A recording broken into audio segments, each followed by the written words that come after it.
Özünüz haqqında danışın. Sualı eşidən kimi konkret nə danışım sualını verməyin. Ümumiyyətlə, sualla cavab verməməyə çalışın. Yaşınız, təhsil səviyyəniz haqqında məlumat verin. Əgər əvvəllər haradasa işləmisiniz və ya təcrübə keçmisinizsə, həmin yer haqqında danışın. CV-də bu haqda artıq yazıldığına baxmayaraq.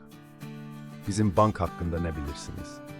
Müsahibəyə gəlməmişdən öncə mütləq bank haqqında çoxlu məlumat yığın. Bankın saytına girərək özünüz üçün aşağıdakı suallara cavab tapın. Neçənci ildə yaranıb, aktivləri nə qədərdir, neçə milyon manat? Əsasən hansı kredit növlərində ixtisaslaşıb? Kiçik kreditlər, yoxsa böyük korporativ kreditlər? Hansı yerli və beynəlxalq mükafatlara layiq görülmüşdür? Saytlarda bu haqda məlumat mütləq olur. Səhmdarların arasında beynəlxalq təşkilatlar varsa hansılardır? Məsələn, bankın 25%-i EBRD-yə məxsusdur. O məzdiri FMO-ya və keçirdiyi son reklam kampaniyaları hansılardır? Filial və bankomat şəbəkəsi təxminən hansı rayonları əhatə edir? Bu məsləhət əblətdəki yalnız bankda keçirilən müsahibə üçün deyil, istənilən şirkətdə keçirilən müsahibə üçün keçərlidir. Müsahibəyə getdiyiniz şirkət haqqında çoxlu məlumat toplayın. Bank nədir?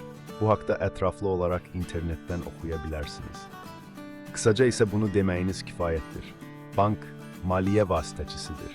Pulu artıq olanlardan pulu müəyyən faizlə depozit şəklində qəbul edir. Pula ehtiyacı olanlara isə həmin pulu daha artıq faizlə kredit şəklində verir. Aradakı faiz fərqini də özünə götürür. Bundan əlavə digər xidmətlər də göstərir, pul köçürmələri, hesab əməliyyatları və s. Niyə biz məhz sizi işə götürməliyik? Məncə bu vəzifə üçün tam yararlıyam. Çünki sizə məsuliyyətli işçi lazımdır və mən hər gördüyüm işə məsuliyyətlə yanaşıram. Bundan əlavə, universitetdə sizə uyğun ixtisas üzrə təhsil alıram və işə başlamazdan öncə bank haqqında müəyyən biliklərim var. Öncədən iş təcrübəniz varsa, müəyyən iş təcrübəm var. Ümumiyyətlə, bank sayəsinə həmişə marağım olduğu üçün burada təcrübə almaq imkanına çox şövqlə yanaşıram.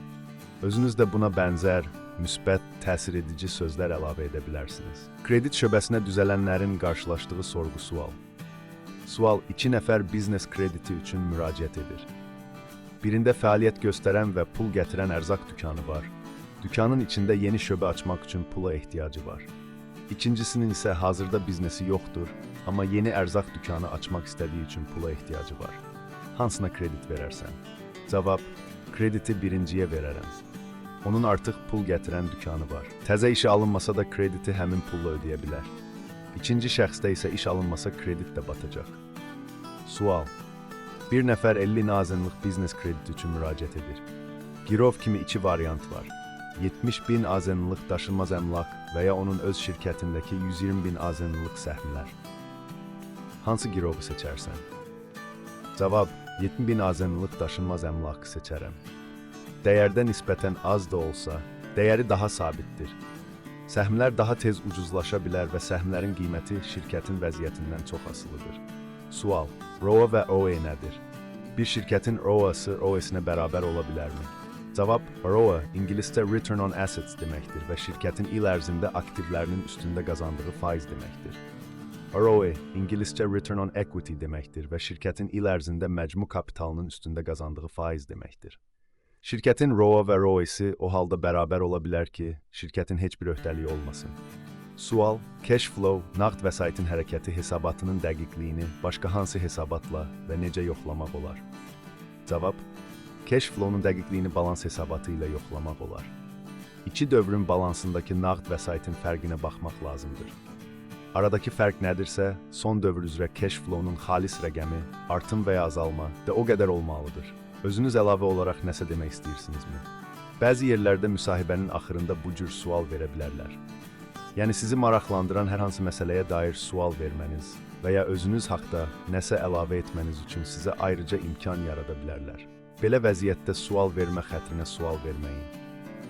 Amma yenə də sual verməyi lazım bilsəniz, strategiya, gələcək planlar haqqında soruşmaq məsləhətlidir.